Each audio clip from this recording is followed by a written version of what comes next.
नमस्कार, श्री अकॅडमी सर्वांचं स्वागत. ठीक आहे. पाठीमागच्या लेक्चरला आपण सर्क्युलर मोशन चॅप्टर हा कंप्लीट केलेला आहे. इथून पुढे आपल्याला त्याचे एमसीक्यू घ्यायचे आहे. एमसीक्यू घेताना जे पॉइंट आहेत, काही याच्यामध्ये जे पॉइंट आहेत ते डेपचे पॉइंट आहेत.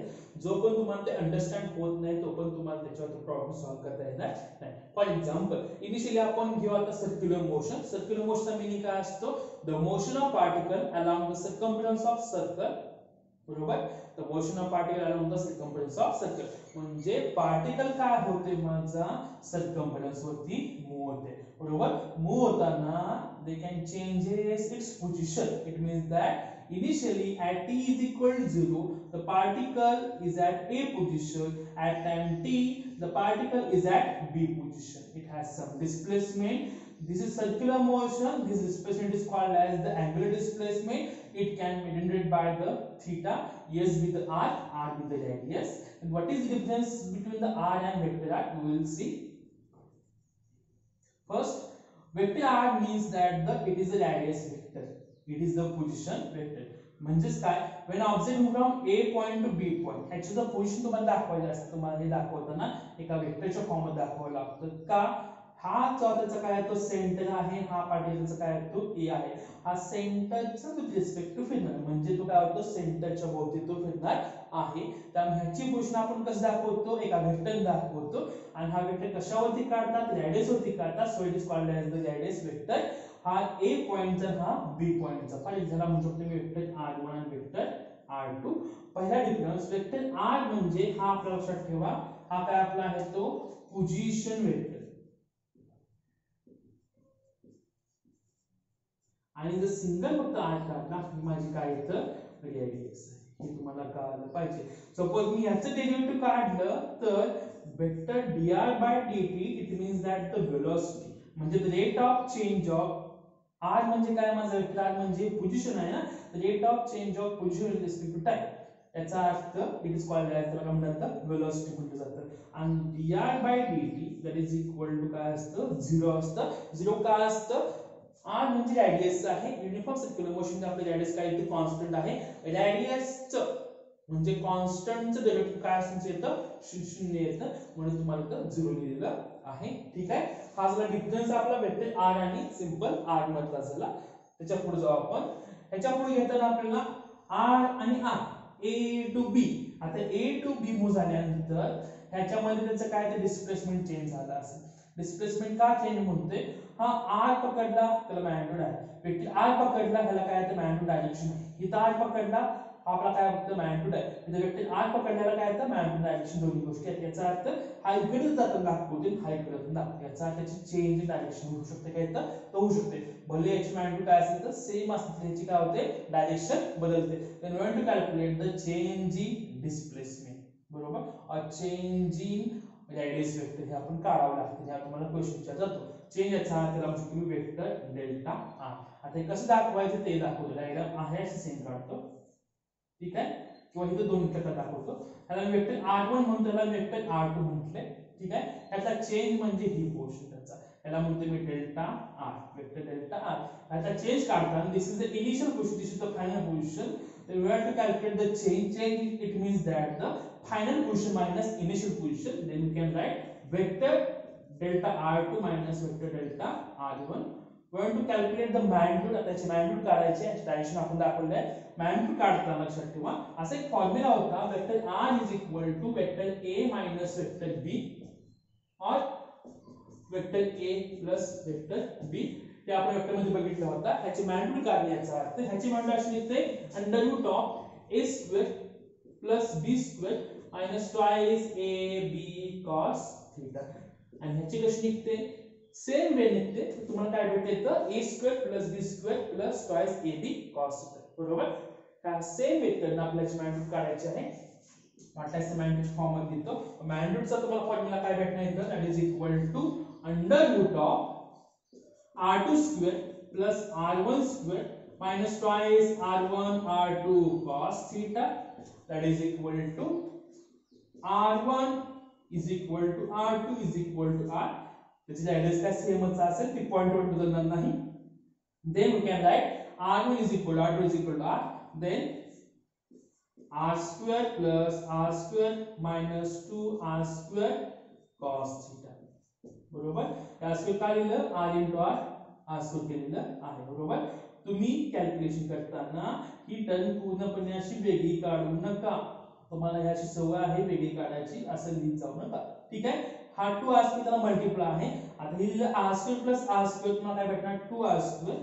Then we can write 2r square minus 2r square cos theta. यातनं पण बाहेर निघते का बघा. Under root of 2r square बाहेर निघाला. राहिला इथं 1 minus cos theta. By the mathematics we know that 1 minus cos theta is equal to 1 minus cos theta is equal to 2 sin square theta by 2. मग हीच व्हॅल्यू इथं put केली तर मी आता इथे लिहू शकतो delta r is equal to under root of 2r square 2 sin square theta by 2. तुम्हाला ही व्हॅल्यू अशा मध्ये लिहू शकतो 2 into 2 4 r square sin square theta by 2. हा जर माझा डेल्टा r. ह्यातनं बाहेर निघते का बघा. सॉरी मॉड ऑफ आहे. मॉड ऑफ याचा त्याची मॅग्निट्यूड लिहिणार आपण. दॅट इज इक्वल टू ह्यातनं बाहेर निघतं ना 2r sin theta by 2. ठीक आहे. हा झाला माझा चेंज इन रॅडियस वेक्टरचा फॉर्म्युला. ह्याच्यावरनं सिमिलर वेने तुम्हाला चेंज इन व्हेलॉसिटी काढता येते. इन शॉर्ट ते दाखवतो कसं लिहू शकतो आपण ते. इथे जर व्हेलॉसिटी दाखवायची असेल तर आपल्याला इथे व्हेलॉसिटी आपली असेल इथं ह्याची व्हेलॉसिटी आहे माझी वेक्टर v1, ह्याची व्हेलॉसिटी आहे माझी vector v2. A particle moving around the circumference of circle with constant speed. याचा त्याची मॅग्निट्यूड सेम असेल, डायरेक्शन वेगवेगळी असेल. तर हेच सोडवायचं म्हटलं तर हे दाखवतो डायग्राम मध्ये दाखवतो बघा. हा v1 आहे माझा इथं आणि हा माझा काय तो v2 आहे. बरोबर. यातला चेंज म्हणजे माझा काय असेल हा डेल्टा v असेल. ठीक आहे. इथला अँगल माझा काय असेल तो थीटा अँगल असेल. हे वाटलं इथं दाखवू शकतो बघा. इथं सुद्धा इथं माझा थीटा अँगल आहे. हा माझा v1 आहे. हा आता काय तो चेंज आहे. चेंज करताना हा वेक्टरला पॅरलल दाखवलेला असतो आणि त्या मेथडला डेल्टा v ची सुद्धा व्हॅल्यू लक्षात ठेवा. ह्या सेम मेथडने आपल्याला निघणार आहे. आता डेल्टा v म्हणजे काय करणार delta v is equal to v2 minus vector v2 minus vector v1. ह्या सेम मेथडनं ह्या सेम वेने जायचं. तुम्हाला एक इक्वेशन शेवटी भेटेल. इथं ते इक्वेशन माझं बनेल पहा. इथं डेल्टा r म्हणजे असेल माझं होतो delta v is equal to 2v sin theta by 2. ह्या सेम वेने येतं. जर तुम्हाला सुटत नसेल तर मला सांगा, मी तुम्हाला ते सोडवून देईन. ठीक आहे. आता हा जो पार्ट आहे ह्याच्यावरती एक्झाम्पल घेतला नाही तर एक्झाम्पल असतं क्लॉकचं एक्झाम्पल असतं. जेव्हा क्लॉकचं एक्झाम्पल असतं त्यावेळेला आपल्याला प्रत्येकाची अँगुलर व्हेलॉसिटी माहिती पाहिजे. अँगुलर व्हेलॉसिटी आपला कॉमन फॉर्म्युला असतो omega is equal to 2 pi upon t. जर मी सेकंड हँड घेतला तर omega is equal to 2 pi upon second hand याचा अर्थ सेकंड काट्याला. सपोज आता सेकंड काटा 12 वरती पुन्हा त्याला 12 वरती याला किती वेळ लागतो तर आपल्याला भेटतात 60 second. Then we can write time period 60. बरोबर. हे कुणासाठी सेकंड हँड साठी. सपोज हे मिनिट हँड साठी घेतलं. सपोज आता मिनिट काटा हा 12 वरती आहे, पुन्हा त्याला 12 वरती आणायचं त्याला किती वेळ लागतात 60 मिनिटं. हे लिहिताना आपल्याला सेकंड मध्ये लिहायचं. याचा अर्थ 60 into 60 omega is equal to 2 pi upon 60 into 60. हे कोणासाठी हे मिनिट हँड साठी आहे. राहिला आपला काय असतो आवर हँड मध्ये. आवर हँड लक्षात ठेवायचं. आता 12 वरती काटा आहे सगळ्यात छोटा काटा आणि पुन्हा तो 12 वरती येण्यासाठी त्याला किती वेळ लागतो लक्षात ठेवा. 12 वरनं 12 येण्यासाठी त्याला 12 आवर्स लागतात. ठीक आहे. 12 तुला भेटतं omega is equal to 2 pi upon 12 आवर. याचा अर्थ एका आवर मध्ये काय असतात 60 मिनिटं असतात आणि एका मिनिटामध्ये काय असतात 60 सेकंद असतात. हे कुणासाठी आहे आपला आवर साठी. हे आपल्याला कॅल्क्युलेट करावं लागेल. ठीक आहे. फर्स्ट आपण आता ह्याची काय प्रॉब्लेम बघू. हे प्रॉब्लेम मी सोडून देतो. माझ्या नोट्स मध्ये तुम्हाला काय प्रॉब्लेम दिलेले आहेत ते मी सोडवा आणि मला ते पाठवा. ठीक आहे. त्याचं नेक्स्ट पॉइंट आपण घेऊ आणि ह्याच्यावर हे प्रॉब्लेम आपल्याला सोडवायचे आहेत. ठीक आहे. This is example number first. Example काय बघा यामध्ये a particle is performing uniform circular motion. म्हणजे पार्टिकल तुमचा मूव्ह होते कशामध्ये युनिफॉर्म सर्क्युलर मोशन मध्ये मूव्ह होते with a velocity 40 metre per second. म्हणजे तो सर्क्युलर पाथ मध्ये मूव्ह होताना त्याची वेलोसिटी आहे 40 metre per second. If the angle between the two velocity vector is 60 degree, म्हणजे दोन velocity vector मधला angle. फॉर एक्झाम्पल सपोज हा इथं होता ए पॉइंटला, हा इथून इथं गेला, तर ह्या दोन्ही मधला अँगल त्यांचा आहे 60 डिग्री. पुन्हा मधला सॉरी हे डायरेक्ट तुम्हाला दाखवलं मी, वेलोसिटी वेक्टर दाखवतो. सपोज हा तुम्ही इथं होता आणि तुम्ही इकडे गेलेला आहात, ठीक आहे. याची तुमची वेलोसिटी आहे, याची तुमची वेलोसिटी आहे, या दोन्ही मधला त्यांचा अँगल किती आहे तर 60 डिग्री आहे. कशामधला दोन वेलोसिटी वेक्टर मधला त्यांचा काय तो अँगल आहे किती 60 degree. Then the change in velocity will be, तर यातली चेंज इन वेलोसिटी किती असेल. फॉर एक्झाम्पल हे थोडं वेगळं सांगतो, आपलं कसं ऑलमोस्ट सांगतो. सर्क्युलर मोशन आहे, पार्टिकल माझं ए पॉइंटला होता, पार्टिकल माझं बी पॉइंटला होता, बरोबर. हा 60 अँगल जर मूव झाला असेल, ह्याची वेलोसिटी v आहे, ह्याची माझी वेलोसिटी काय तर v आहे, तर v1 आणि v2 पकडून चालू आपण. तर ठीक आहे, v1 आणि v2 आपण पकडलेला आहे. ह्याची वेलोसिटी v आहे, ह्याची वेलोसिटी v2 आहे, v1 आणि v2 आहे. ह्यातला अँगल 60 असेल तर लक्षात ठेवा चेंज इन वेलोसिटी मधला अँगल सुद्धा जर किती असतो हा 60 डिग्री असतो, बरोबर. तर तुम्हाला ह्यातील हा v1 आहे, हा v2 आहे, या दोन्ही मधला चेंज विचारलेला आहे किती अँगलला 60 डिग्री अँगलला. Then the change in velocity will be, change in वेलोसिटीचा मीन काय आपला delta v, that is equal to आपण डेल्टा v विचार, त्याचा फॉर्म्युला आपण डायरेक्ट यूज करायचा. त्या फॉर्म्युला आपण काय काढला होता, delta v is equal to 2v sin θ/2 that is equal to 2 into velocity किती आपली इथे बघा 40 आहे, 40 into sin θ/2 म्हणजे 60/2 that is equal to 2 into 40 sin 30 delta v. आता sin 30 किती आहे हे तुम्हाला माहिती आहे, याचे कॅल्क्युलेशन करायचं आणि किती नंबरचा यातला आन्सर तुम्हाला सांगायचं. 30 भेटतोय, 40 भेटतोय, 20 भेटतोय का 10 भेटतोय, हे मला तुम्ही आन्सर काढून सांगायचं आहे, ठीक आहे. यामधील एक एक्झाम्पल मी सॉल्व केलेलं आहे, दुसरी दोन एक्झाम्पल तुम्हाला सोडवत दिलेलं आहे, तुम्ही सोडवा आणि मला त्याचं आन्सर पाठवा. नेक्स्ट पॉइंट आपल्याला घ्यायचा आहे the difference between the displacement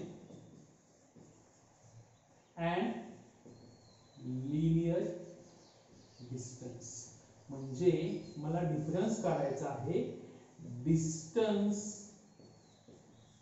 आणि डिस्प्लेसमेंट, ठीक आहे.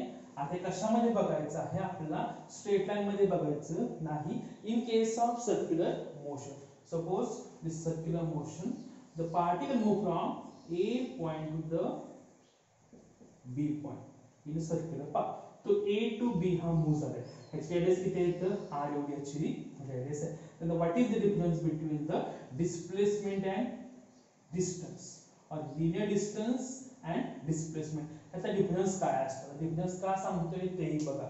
जास्त क्वेश्चन आला तुम्हाला कळत नाही डिस्टन्स कुठला आणि डिस्प्लेसमेंट हे कुठला.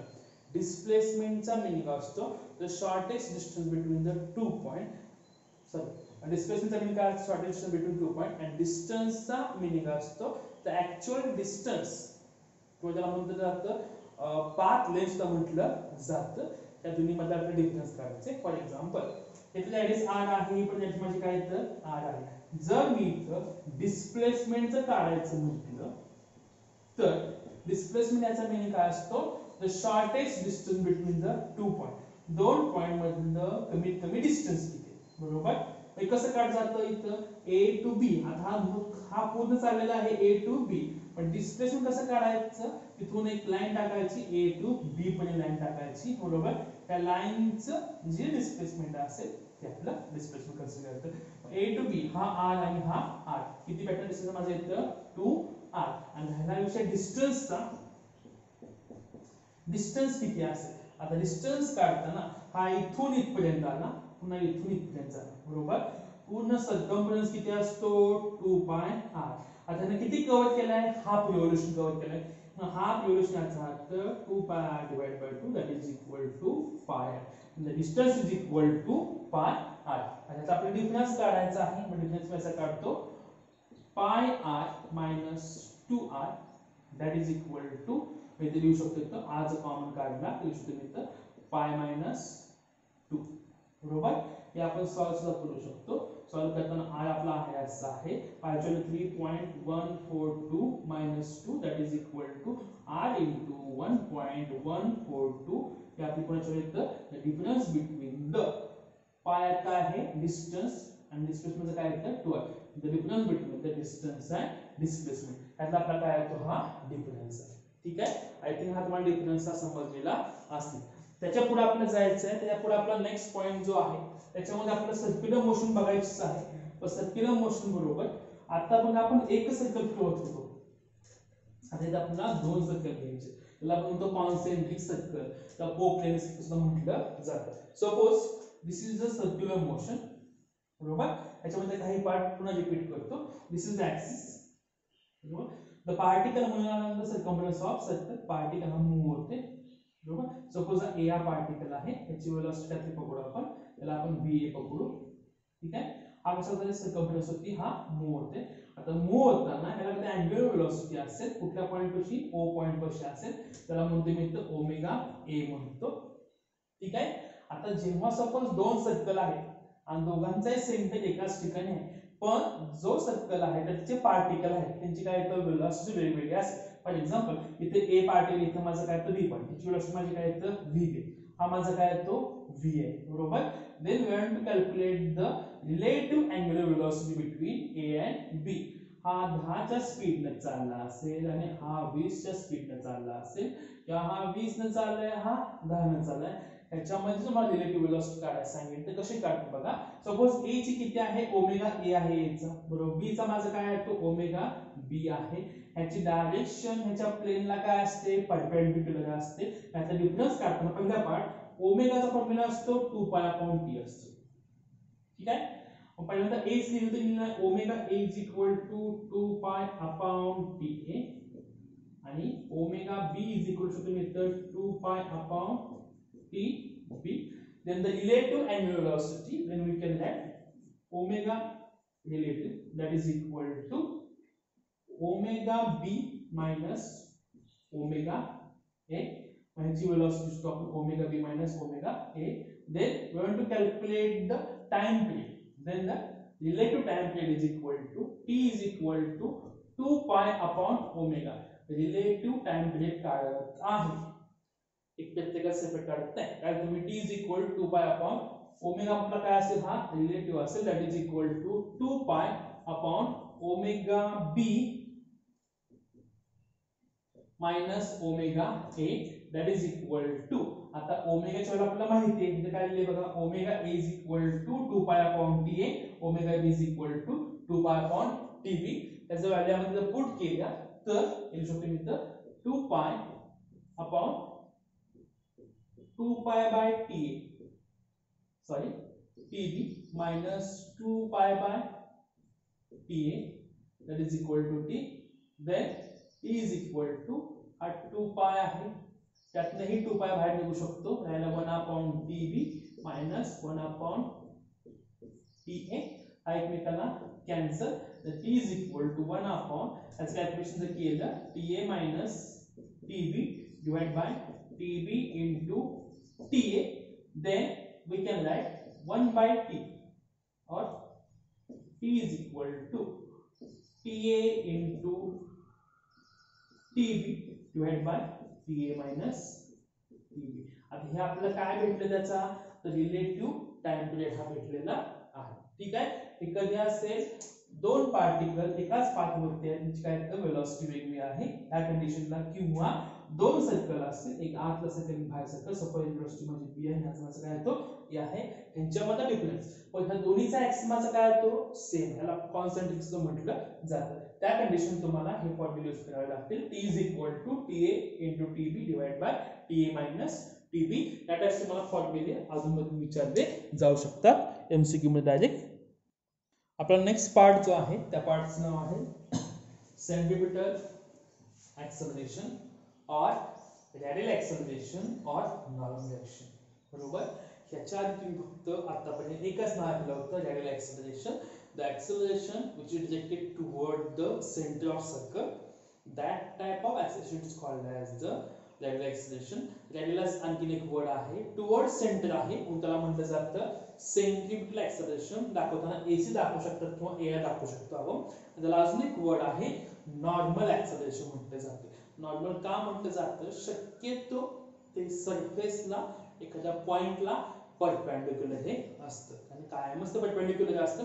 तेव्हा दाखवत तुम्हाला ह्या मेथड दाखवलं जातं. ठीक आहे, त्याच्या पोझिशन आपण दाखवू. Suppose this is circular motion. Suppose तुमचा पार्टिकल इथं आहे, ह्या पॉइंटला तुमचं असणारं radial acceleration, centripetal acceleration, normal acceleration कसं असतं, which is directed toward the main position. त्याला म्हणतो मी एसी म्हणतो किंवा एआर म्हटलं जातं. त्याला म्हणते मी रॅडियल ऍक्सेलरेशन. बरोबर, हे कधी तुमचा पार्टिकल असा मूव्ह होत असेल त्यावेळेला याला कधी वेलोसिटी असेल, एवढ्या वेलोसिटी काय होते त्यावर होते. ठीक आहे, हे कशावर माझं इथं सेंट्रिपिटल ऍक्सेलरेशन मध्ये. ठीक आहे, त्या पुढचा पार्ट आहे टँजेन्शियल ऍक्सेलरेशन. टँजेन्शियल ऍक्सेलरेशन हे कसं असतं, सॉरी त्याच्या आधी आपण याचे फॉर्म्युला बघू. याचा फॉर्म्युला आपण असं लिहितो, AC is equal to v square upon r, किंवा हा कॅपिटल लिहा, स्मॉल लिहा, कसे चालेल तुम्हाला, वाटलं स्मॉल लिहितो. That is equal to r omega square. हे त्याची फॉर्म्युला आहे. ओमेगाची आपली व्हॅल्यू असते, omega is equal to 2 pi upon t किंवा 2 पाय n. या व्हॅल्यूमध्ये लिहितो शकतो मी इथं AC is equal to r 4 pi square, वाटलं असेल आधी लिहित नाही, 2 पाय n ब्रॅकेटचा square, that is equal to r 4 pi square n square. हे जे फॉर्म्युला आहे ते n महत्वाचा आहे, r महत्वाचा आहे. बरोबर, हे जर पण तुम्हाला पुटिंग आलं, तुम्हाला पुट करावं लागतं आणि त्याचे क्वेश्चन करायला लागतं. शक्यतो तुम्हाला एस एस यूज आहे, S is equal to R omega square आणि व्ही स्क्वेअर अपॉन आर. हे तुम्हाला जास्त वेळेला काढावं लागतं. विचारतात calculate the radial acceleration and given velocity म्हणून जाते, त्याची रॅडियस दिली जाते. ठीक आहे, हा झाला सेंट्रिपिटल ऍक्सेलरेशनचा पार्ट. त्यापुढे आहे टँजेन्शियल ऍक्सेलरेशन. टँजेन्शियल ऍक्सेलरेशन कसं असतं तर लक्षात ठेवा, त्या पॉइंटला टँजेंट असतं. फॉर एक्झाम्पल, सपोज पार्टिकल हा असा मूव्ह होतोय, कुठल्या सेन्सने मूव्ह होतोय, अँटी क्लॉकवाईज सेन्सने मूव्ह होतोय, त्याची डायरेक्शन आपली अशी असते. त्याला म्हटलं जातं टँजेन्शियल ऍक्सेलरेशन. जिकडं त्याची वेलोसिटी डायरेक्शन असते तिकडे त्याची काय असते, टँजेन्शियलची डायरेक्शन असते. पण कधी हे ठरलेलं आहे, हे कधी असतं, बोथ आर सेम कधी असतात, व्हेन दॅट इन्क्रीजिंग, त्याची वेलोसिटी वाढत असेल तर AT and V have the same direction. त्याला काय म्हणतात, टँजेन्शियल ऍक्सेलरेशन. फॉर एक्झाम्पल ह्याची रेडियस आपण बघू शकतो, त्याला मी r म्हणू शकतो. बरोबर, तर AT चा फॉर्म्युला आहे. आता AT चा फॉर्म्युला काय असतं तेव्हा, टँजेन्शियल कशा म्हणतात, the rate of change of velocity, velocity बदलाचं दर. आता ही जी कंडिशन आहे ही नॉन युनिफॉर्म सर्क्युलर मोशन मध्ये आहे. बरोबर, नॉन युनिफॉर्म याचा अर्थ ह्याच्यामध्ये पार्टिकल काय तुमचा कसाही मूव्ह शकतो. But in case of uniform circular motion AT become 0 असतो. का, AT चा मीनिंग काय असतो, AT is equal to dv by dt, the rate of change of velocity respect to time. त्याची वेलोसिटी बदलत नाही, त्यामुळे त्याची वेलोसिटी काय असते, त्याची व्हॅल्यू किती असते, 0 असते. देन आपण शोधतो AT and V have the same direction. जिकडं तुमची वेलोसिटी वाढते तिकडे त्याची काय असतं, AT ची डायरेक्शन ही असते. ठीक आहे, याचा फॉर्म्युला काय, AT is equal to dv by dt, the rate of change of velocity. आता म्हणणार हे आम्हाला माहित नाही का, हे तुम्हाला माहित आहे, याच्या पुढचा पार्ट तुम्हाला माहित नाही. That is equal to dv by dt. Suppose याला ds ने मल्टिप्लाय केलं आणि डिवाइड केलं, then we can write ds एकाला शिफ्ट करा, प्लेट लिहा, लिहू शकतो मी तर ds by dt into dv by ds. ds by dt याचा अर्थ d by d, the rate of change of s म्हणजे respect to time, it is called as velocity. Then we can write AT is equal to v into dv by ds. हे तुमच्या पुढे गेल्यानंतर महत्त्वाचं आहे, तुम्हाला हे उपयोग येणार आहे. AT is equal to V into dV by ds. आणि AT चा अजून एक फॉर्म्युला बघा, AT is equal to R into alpha. एक काही ठिकाणी काढून दाखवलं होतं, आय स्टार्टिंग तुम्हाला दाखवलं होतं, AT is equal to R into alpha. बरोबर, हे जर माझं टँजेन्शियल, हे जर माझं कुठला आहे ते रॅडियल आहे. हे टुवर्ड सेंटर असतं, हे त्याला काय असतं, सर्क्युलर पाथला टँजेन्शियल असतं. जिकडे वेलोसिटी आहे तिकडे त्याची काय येतं, डायरेक्शन आहे. पण कधी इन्क्रीजिंग असेल तर डिक्रीजिंगला एकमेकांना अपोजिट असतं. म्हणजे हे आपण शकतो हे एकमेकाला पॅरलल असं बघू शकतो. ठीक आहे. नेक्स्ट पार्ट याच्यामधला आहे रिझल्टंट ऍक्सेलरेशन. रिझल्ट याचा अर्थ ह्या दोन्हीचा मिळून जो बनतो तो आपला काय असतो रिझल्टंट असतो. ठीक आहे. रिझल्टंट काढताना ह्याच्यामध्ये पहिल्यांदा एआर दाखवतो. ही आहे माझी एआर किंवा एसी ची डायरेक्शन आहे बरोबर. ही माझी काय येतं एटी ची डायरेक्शन आहे. इकडेच माझी काय येतं वेलोसिटी आहे असं पकडून चालला. ठीक आहे. हा माझा एटी आहे इकडे माझा काय येतो एआर आहे. दॅट इज इक्वल टू आता हेच लिहिताना या दोघांचा रिझल्ट म्हणजे कुठे असेल या दोन्हीच्या मध्ये असेल. याला मी काय म्हणणार ए म्हणणार. याला नेट ऍक्सेलरेशन म्हणतात किंवा रिझल्ट ऍक्सेलरेशन म्हटलं जातं. सपोज ह्या नेट न केलेला अँगल हा माझा काय येतो थीटा असेल तर हे इक्वेशन लिहिताना मी असं लिहू शकतो यांचा रिझल्ट मला काढायचा आहे. हा जर मी सपोज जॉईन केला असता तर by resultant by the Pythagoras you can write the a square is equal to at square or ac square plus at square. Then the a is equal to under root of ac square plus at square. बरोबर. आता हे जरी आपण रिझल्टंटच्या form मध्ये दिलं असतं जसं आपण vector a plus vector b that is equal शकतो तेव्हाच लक्षात ठेवा ह्या दोन्ही मध्ये मला काही अँगल भेटला असता at आणि an मध्ये. किती अँगल माझा आहे तो 90 डिग्री आहे. त्यामुळे तो कॅन्सल तुम्हाला ह्याच फॉर्म मध्ये पुन्हा शेवटी इक्वेशन भेटलं असतं. मला काय भेटला a is equal under root of ac square plus at square. त्याच्यामध्ये आपण ac ची व्हॅल्यू पुट करू शकतो. ac इज इक्वल टू मी ते काय दिले बघा ac is equal to v square upon r किंवा r ओमेगा स्क्वेअर. पाठीमागच्या लेक्चरला ते राहिलं होतं लिहिण्यासाठी under root of in bracket ac माझा आहे v स्क्वेअर अपॉन r ब्रॅकेटचा स्क्वेअर प्लस at पकडतो घेतला काय आहे तो r अल्फा आहे r अल्फा ब्रॅकेटचा स्क्वेअर. इथे मी r कॅपिटल पकडायला पाहिजे मग r अल्फा ब्रॅकेटचा स्क्वेअर बरोबर. हा at स्क्वेअर होता आणि हा ar चा स्क्वेअर आहे. त्याच्यावरून आपण त्याचं रिझल्टंट ऍक्सेलरेशन हे काढू शकतो. हे आपल्यासाठी खूप महत्त्वाचं आहे. इथं विचारताना अजून एक पार्ट विचारतात what is the angle between the a and at. हा विचारतीलच बरोबर.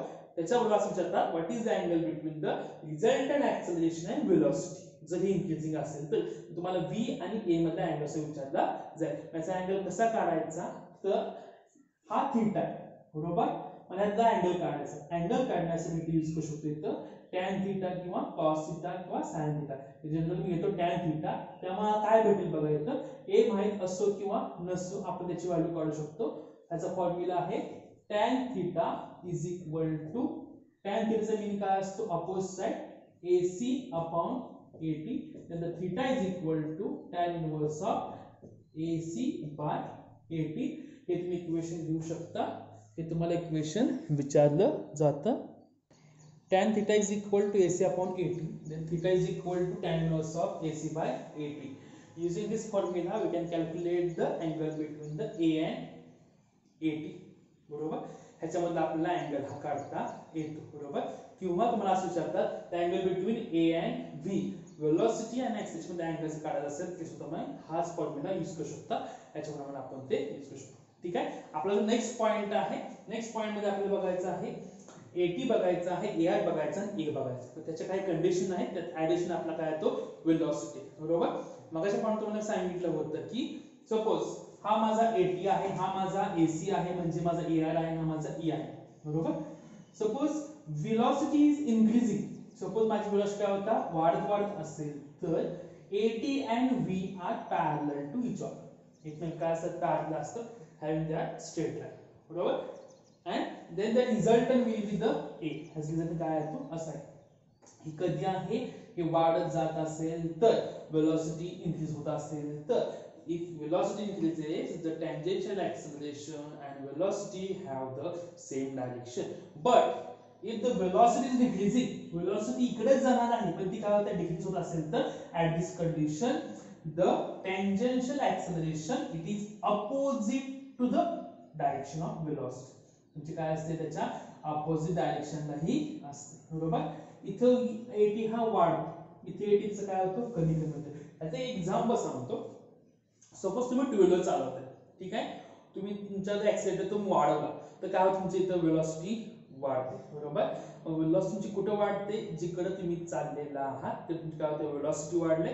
वेलोसिटी वाढते याचा अर्थ तुमचं काय होतो, त्याचा रेट सुद्धा वाढतो. रेट वाढला याचा तुमचं काय होतं, टँजेन्शियली वाढतं. जनरल कन्सिडर करा स्ट्रेट लाईन मध्ये. ठीक आहे. आता मला स्पीड कमी करायचं, मग वेलोसिटी काय केली तर कमी केली. पण कमी करता माझी डायरेक्शन काय असेल तर आहे तीच राहते का, ती काय होते, आहे सेम डायरेक्शन काय होते, पुढे जाते. पण ऍक्सेलरेशनचं काम लक्षात ठेवा, तेव्हा काय होतं, वेलोसिटी कमी करणे लक्षात ठेवा. ऍक्सेलरेशन काय करतं, acceleration moving towards the zero, म्हणजे काय असतं, उलट येण्याचं ते काम करते. जसं आपण व्हेकलला ब्रेक लावतो, ब्रेक लावणे it is called as a negative acceleration. म्हणजे ऑब्जेक्ट हा फॉरवर्डला चाललेला होता, फॉरवर्डला जाताना त्याला काय होतं, पॉझिटिव्ह ऍक्सेलरेशन होतं. थांबवायचं आहे म्हणजे निगेटिव्ह ऍक्सेलरेशन द्यावं हे लागतं. फॉर एक्झाम्पल, सपोज एक मुलगा आहे, धावतोय, बरोबर. हा धावतोय, याची डायरेक्शन काय येते, वेलोसिटी ही इकडच ही आहे, बरोबर. आता जिकडं वेलोसिटी आहे तर स्पीड काय होतं, वाढते. ऍक्सेलरेशन हे इकडच आहे, बरोबर. आपल्याला थांबवायचं आहे का जास्त पळवायचं आहे, त्याला जास्त पळवायचं. याचा त्याची काय असणार तर जिकडं वेलोसिटी काय तर ऍक्सेलरेशन हे आहे. पण एक मुलगा धावतोय, आता मला त्याला थांबवायचं.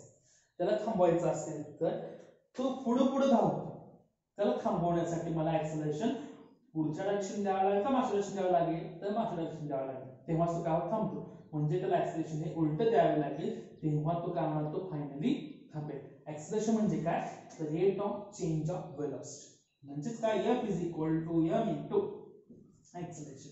ए म्हणजे काय असेल, आपण त्याला फोर्स लावेल into v minus u upon t that is equal to mv minus mu upon t आहे, बरोबर. याच्यामधला हा काय माझा ऍक्सेलरेशन आहे, v minus u upon t.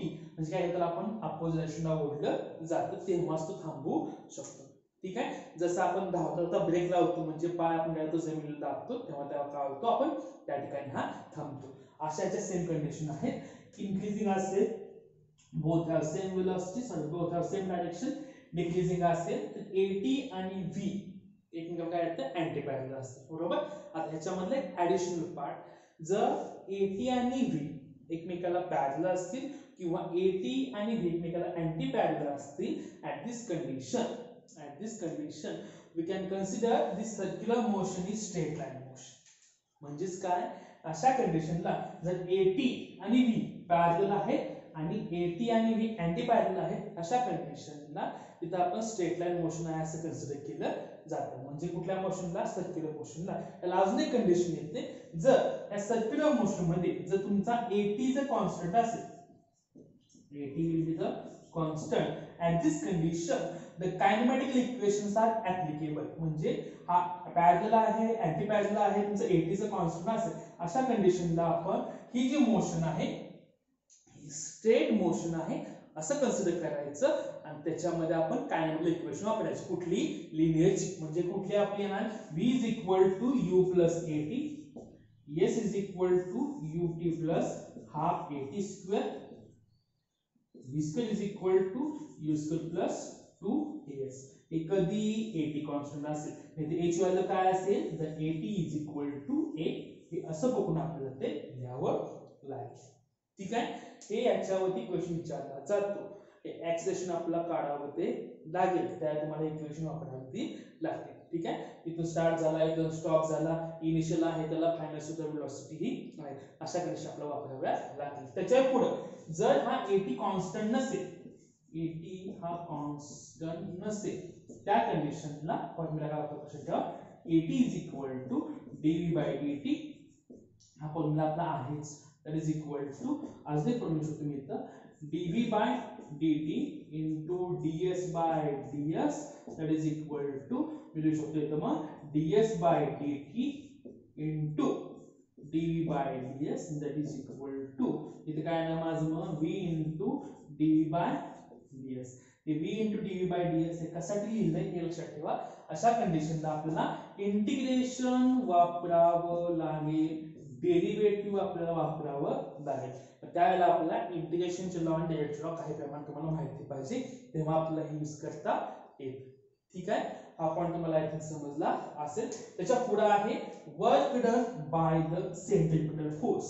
आता मला मी पॉइंट दिला होता the distinguish between the centripetal force आणि सेंट्रिफ्युगल फोर्स, त्यामध्ये असं लिहिलं होतं the work done by the centripetal force will be the zero. आता हे असं का लिहिले त्याचा एक मीनिंग सांगतो. वर्क डनचा फॉर्म्युला आता हे थोडंसं करतो एकामध्ये दाखवतो. आता हा माझा एपी आहे, हा माझा काय तो एसी आहे. आता आपण कुठल्याच बघतोय the work done by the centripetal force centripetal acceleration. ठीक आहे, म्हणजे आपल्याला इथं जो फोर्स आहे आपला एफसीपी आहे ह्याचं वर्क डनची व्हॅल्यू मला सांगितलं इथे 0 येते. 0 काय येते हे थोडं बघा. Work done by the centripetal force that is equal to general work डनचा फॉर्म्युला काय असतो work is equal to force into displacement. बरोबर. Vector F dot vector S. Particle ज्यावेळी इकडे मूव्ह होणार त्यावेळेला त्याचं डिस्प्लेसमेंट सुद्धा इकडेच असेल ना. बरोबर. याचा फोर्स कुठे आहे इकडे आहे, डिस्प्लेसमेंट त्याचं कुठे आहे इकडे आहे. हा एफ इकडे हा फोर्सचा काय तो इकडे आहे. अशा कंडिशनला F dot vector S that is equal to याचं मॅग्निट्यूड आपण काढणार F S cos theta. Then angle between the theta between the F and S. मग एस इकडे आहे एफ इकडे आहे, अँगल जरा माझा असतो 90 डिग्री झाला. कॉस 90 किती असतो 0 असतो. then we can get the work done is equal to 0. म्हणजे कुणाचं आहे हे वर्क डन आहे कुणाचं इथं सेंट्रिपिटल फोर्स. आता म्हणणार in case of tangential force तुमचं तो वर्क डन होतं का, तर वर्क डन हे होतं. टँजेन्शियल फोर्स याचा अर्थ ह्या डिस्प्लेसमेंट असेल इकडंच, आपला काय असेल इथं हा फोर्स इकडे असेल, टँजेन्शियल फोर्स इकडे असेल माझा, त्याचं काय येतं डिस्प्लेसमेंट सुद्धा काय असेल माझा एका डायरेक्शनला असेल, तेव्हा तसं काय होतं वर्क डन हे होतं. ठीक आहे. आपला नेक्स्ट पॉइंट वर जायचं आहे. आपला नेक्स्ट पॉइंट जो आहे त्याला म्हटलेला आहे centripetal force and tangential force. Centripetal force कुठला, आता ह्याच्यामध्ये दाखवतो ना आपल्याला की मोशन आहे ह्याच्यामध्ये centripetal force the force which is directed towards the main portion त्याला मी म्हटल्यास एफसी म्हणतो. सेंट्रिपिटल फोर्स आहे. बरोबर. आणि आपला टँजेन्शियल फोर्स कुठला आहे आपला असतो हा एफ टी आहे. हा माझा काय टँजेन्शियल फोर्स आहे. ह्या दोन्हीचा रिझल्ट जर काढला तर मला काय भेटणार हा माझा असेल हा एफ. याचा फॉर्म्युला काय बनेल F is equal to under root of F C square plus F T square. म्हणजे जसं आपण ऍक्सेलरेशन काढलं त्या मेथडने याचं फॉर्म्युला म्हणतात. कसं F is equal to mass into acceleration that is equal to mass under root of acceleration म्हणजे हा ए हा माझा एटी आणि हा माझा AC. Then we can write AT square plus AC square plus AT square. त्याप्रमाणे आपण त्याचं काय करू शकतो फोर्स हा काढू शकतो. आता ह्यांचं रिझल्ट लक्षात ठेवा. ह्याचं सेम कंडिशन घडते जर हे इन्क्रीजिंग असेल. इन्क्रीजिंग याचा अर्थ सर्क्युलर पाथ हा इकडे चाललेला आहे पकडून चला. हा माझा काय आहे तो एफ सी आहे, माझा काय आहे तो एफ टी आहे, हे त्याची वेलोसिटी आहे. इकडचं सेम कंडिशन आहे त्याची. हा त्याचा काय आहे तो हा त्याचा एफ सी आहे, हा त्याचा काय आहे तो एफ टी आहे, त्याची काय आहे तो वेलोसिटी आहे. बरोबर. जर हा इन्क्रीजिंग असेल then F T and V have the same direction. दोघांना सेम डायरेक्शन ही असते. तर रिझल्ट माझा ह्या बाजूला निघेल. ठीक आहे. हा माझा निघाला एफ हा इथं असेल. त्याच्या पुढे सपोज हे जर डिक्रीजिंग असेल त्या कंडिशनला एफ हा इकडे असेल माझा एफ टी. रिझल्ट माझा ह्या बाजूला येतो. बरोबर. मग काय दाखवलं तुमचा रिझल्टचा काय अर्थ एकमेकाच्या ऑपोजिटला असतो. म्हणजे इन्क्रीजिंगला रिझल्ट ह्या बाजूला निघतो, डिक्रीजिंगचा काय होतो ह्या बाजूला मिळतो. म्हणजे हे दाखवतो एफ सी हा इन्क्रीज असेल तर हा एफ टी इकडे, डिक्रीज असेल तर हा एफ टी इकडे, इथं माझा एफ इथं माझा एफ. त्याच्या काय त्या कंडिशन आहे. जसं आपलं ऍक्सेलरेशन कंडिशन आहे तसं काय तर सेम याला कंडिशन ह्या येतात. ठीक आहे. त्यात एक तुम्हाला बऱ्यापैकी पॉईंट झालेले आहे. आता ह्या पॉईंट वरचे आपल्याला एमसीक्यू बघायचे आहेत. त्यात एमसीक्यू आपल्याला खूप महत्त्वाचे आहेत, ते तुम्हाला विचारले जातात. नेक्स्ट आपल्याला प्रॉब्लेम बघायचे आहे.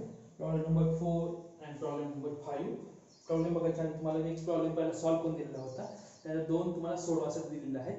त्याच्या पुढे 4 आणि 5 आपल्याला सोडवायचे. त्याच्यात एक पॉईंट मला सांगायचं राहिला मित्र. the work done by the centripetal force. Work done by the centripetal force becomes 0. हे आपल्याला माहिती आहे. But work done by the tangential force it becomes possible. म्हणजे tangential force ने आपल्याला work done हे काढू शकतो. बरोबर. ह्याच्यामध्ये काय पार्ट येतो? ह्याच्यामध्ये दोन पार्ट येतात. एक येतो ॲव्हरेज आणि दुसरा तुमचा काय येतो इन्स्टंटेनियस मिळतो. बरोबर. मग ॲव्हरेज आणि इन्स्टंटेनियस यामध्ये लक्षात ठेवा. तुम्हाला वर्क डन मध्ये काय विचारतात? पॉवर विचारतात. पॉवरची फॉर्म्युला आहे पॉवर इज इक्वल टू बरोबर work upon time. That is equal to power is equal to work upon time. वर्कचा फॉर्म्युला काय असतो? Force into displacement upon time. म्हणजे काय भेटला? P is equal to F into S by T. म्हणजे काय भेटला? P is equal to F into V. हा जर त्याचा काय येतो पॉवरचा फॉर्म्युला. हा एवढाच फॉर्म्युला येत नाही आपला. हा एक फॉर्म्युला बनलेला आहे. हा एक आपला ओरिजिनल फॉर्म्युला हा आहे. बरोबर. मग कोण काय दाखवतो हे आपल्याला माहित पाहिजे. एक फॉर्म्युला लिहिताना महत्त्वाचा पार्ट हा वर्क डन तुम्हाला माहित पाहिजे. वर्क डन कुणाचं आहे बघा. ही कुठली मोशन आपल्या लक्षात ठेवा? सर्क्युलर मोशन मध्ये. सर्क्युलर मोशन मध्ये आपला काय येतो? टँजेन्शियल फोर्स हा आहे. बरोबर. टँजेन्शियल फोर्स मध्ये हा आपला जो फोर्स आहे त्या इन्स्टंटला काहीतरी वेलोसिटी असते. बरोबर. वेलोसिटी आपली काय असते? तर v. मग ज्या पॉवरच्या फॉर्म्युलेमध्ये आपल्याला डायरेक्ट इथे काय येतो? वेलोसिटी येतो. तो आपला लक्षात ठेवा it represent the instantaneous power. Instantaneous power म्हणजे हा फॉर्म्युला कोणाचा आहे? इन्स्टंटेनियस पॉवरचा फॉर्म्युला आहे. आणि हा जो फॉर्म्युला याला म्हटलं जातं ॲव्हरेज पॉवर. ॲव्हरेज पॉवरचा फॉर्म्युला हा आहे. इन्स्टंटेनियस पॉवरचा फॉर्म्युला हा आहे. हे दोन्ही वेगवेगळे असतात. लिहिताना वेगळ्या मेथड सॉल्व्ह जातात. दोन्हीचे आन्सर सेम येत नाही. डिफरंट असतं येतं. आणि हा फोर्स कुठला आहे? टँजेन्शियल. लक्षात ठेवा हा फोर्स कुठला आहे? टँजेन्शियल आहे. इथला फोर्स माझा कुठला येतो? टँजेन्शियली फोर्स. ठीक आहे. आता आपला मेन एक्झाम्पल आपण बोलूया. ठीक आहे. आपला जो 4 नंबरचा एक्झाम्पल आहे यामध्ये काय दिले बघा. इथं म्हटलेलं आहे हे सेपरेशन आहे पहिल्यांदा. हे वेगवेगळे आहे. ठीक आहे. A particle is moving in a circle. म्हणजे पार्टिकल हा कसा मूव्ह होतोय? सर्कल मध्ये मूव्ह होतोय. Of radius 12 metre. म्हणजे एवढं कळालं की पार्टिकल हा सर्कल मध्ये मूव्ह होतोय. त्याची रेडियस आहे 12 मीटर. म्हणजे r इज इक्वल टू मिळू शकतो इथं 12 मीटर. बरोबर. At an instant its speed is 6 metre per second. बरोबर. एका इन्स्टंटचं काय येतं? स्पीड म्हणजे काय येतं? वेलोसिटी आहे 6 metre per second. and the speed is increasing at the rate of म्हणजे the rate of change of velocity. म्हणजे त्याची काय येतं? रेट ऑफ चेंज कसा असतो? एक तर इन्क्रीजिंग असेल किंवा तो डिक्रीजिंग असेल. the rate of change of velocity with respect to time it is called as the acceleration. म्हणजे कुठला असतं रेट ऑफ चेंज ऑफ ठेवा? टँजेन्शियल acceleration असतं. इथे काय सांगितलं ठेवा? the speed is increasing at the rate of 4 metre per second square. म्हणजे काय? at is equal to 4 metre per second square. Find the acceleration of the particle. तर त्या पार्टिकलचं तुम्हाला acceleration विचारलेलं आहे. म्हणजे पार्टिकल हा इथं होता. ह्याला काहीतरी आहे रेडियल आहे. ह्याला काहीतरी इथं काय त्याला टँजेन्शियल आहे. ह्यांचे रिझल्ट म्हणजे काय यातला माझा a काढायचा आहे. मग a चा फॉर्म्युला आपला काय आहे? a is equal to under root of ac square plus at square. पहिल्यांदा आपण ac काढून घेऊ. आपण at ऑलरेडी दिलेला आहे. मग ac चा फॉर्म्युला त्याच्यामध्ये v आणि r येण्यासाठी कुठला फॉर्म्युला आहे लक्षात ठेवा. ac is equal to v square upon r. Then v ची आपली व्हॅल्यू किती येतं? 6 चा स्क्वेअर अपॉन that is किती येतं? 12. that is equal to 36 divided by 12. 36 divided by 12 म्हणजे किती पण तुमचं म्हणाल किंवा x is equal to 3 metre per second square. हे तुम्हाला काय भेटला? हा AC भेटला. हा तुमचा काय येतो? 80 दिलेला आहे.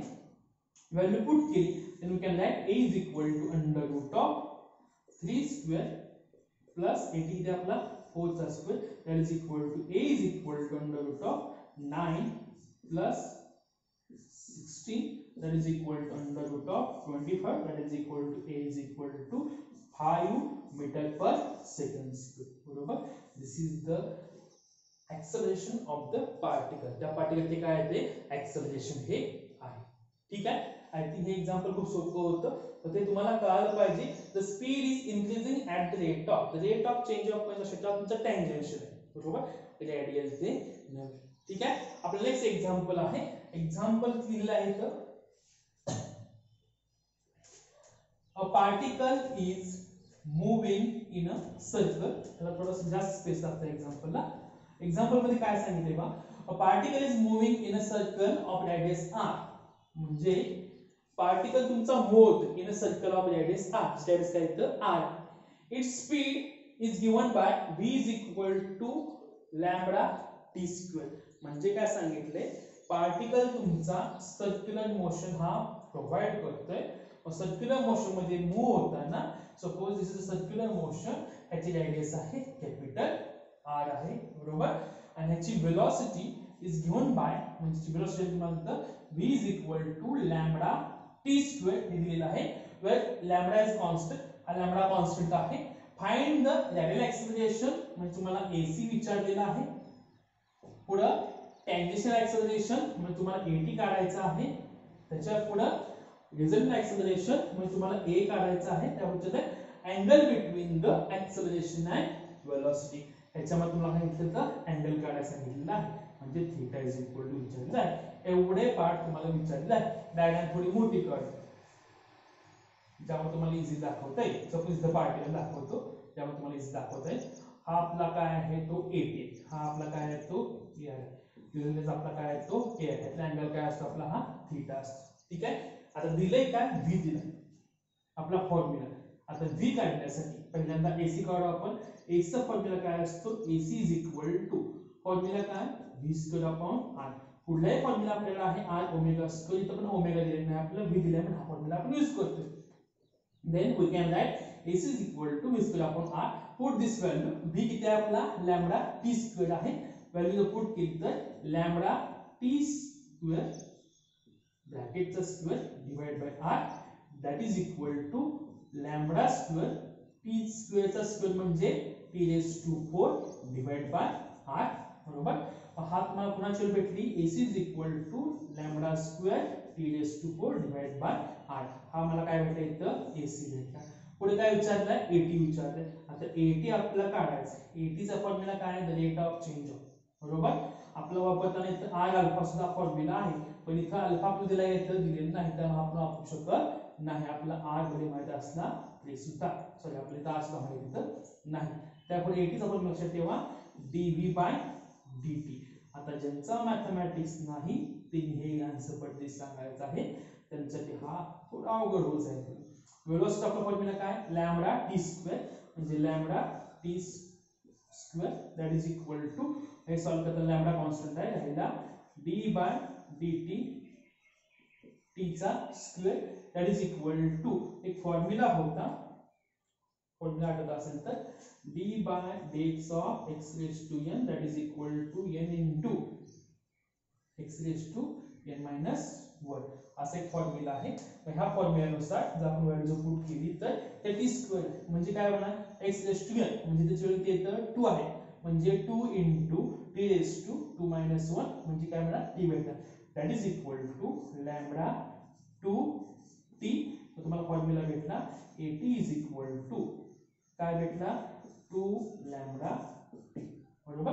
This is the formula. तुम्हाला काय भेटला इथं at भेटला. आता विचारले काय तुम्हाला a विचारले. आपला a चा फॉर्म्युला हा at आहे, हा ar किंवा ac आहे. त्याचे रिझल्ट तुम्हाला काय भेटणार, a is equal to under root of ac square plus at square that is equal to, ac आपला काय आहे, ac कुठे आहे बघा आपला, ac लिहिताना व्यवस्थित लिहून झालं, lambda square t raised to 4 ब्रॅकेटचा r होल ब्रॅकेटचा स्क्वेअर, बरोबर, प्लस आता at आपला काय आहे 2 लॅम्बडा t, 2 लॅम्बडा t ब्रॅकेटचा स्क्वेअर, हा जरा माझा काय आहे तो a आहे, बरोबर.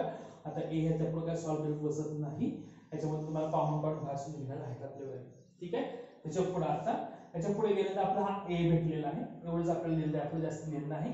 त्यापुढे राहिला आपला अँगल बिटवीन द ऍक्सिलरेशन आणि व्हेलॉसिटी, महत्वाचा पार्ट. ऍक्सिलरेशन आणि व्हेलॉसिटी मधला तुम्हाला अँगल विचारलेला आहे. म्हणजे कुठला ते बघा. ऍक्सिलरेशन कुठलं, रिझल्टंट ऍक्सिलरेशन. रस्ट कुठली आपली इथली व्हेलॉसिटी आणि इथलं ए. त्याचा अँगल आपला काय येतो, थीटा. आता अँगल कसा काढायचा मला पाठवाच्या पॉइंट सांगितलेलं होतं. अँगलचा formula tan theta is equal to formula AC upon AD असा आपण फॉर्म्युला लिहू शकतो. Then tan theta is equal to AC काय आहे बघा आपला, AC वाला पुट केली तर lambda square p raise to 4 divide by r. आता AD काय आहे बघा, AD is equal to 2 lambda t 2 lambda t that is equal to इथे एकमेकाला कोण जाते का बघा, हा लॅम्बडा लॅम्बडा एकमेकाला कॅन्सल, हा t यातला एक t हा जाऊ शकतो. Then tan theta is equal to lambda t cube upon 2r. Then theta is equal to tan inverse of lambda t cube upon 2r. बरोबर. This is the final answer.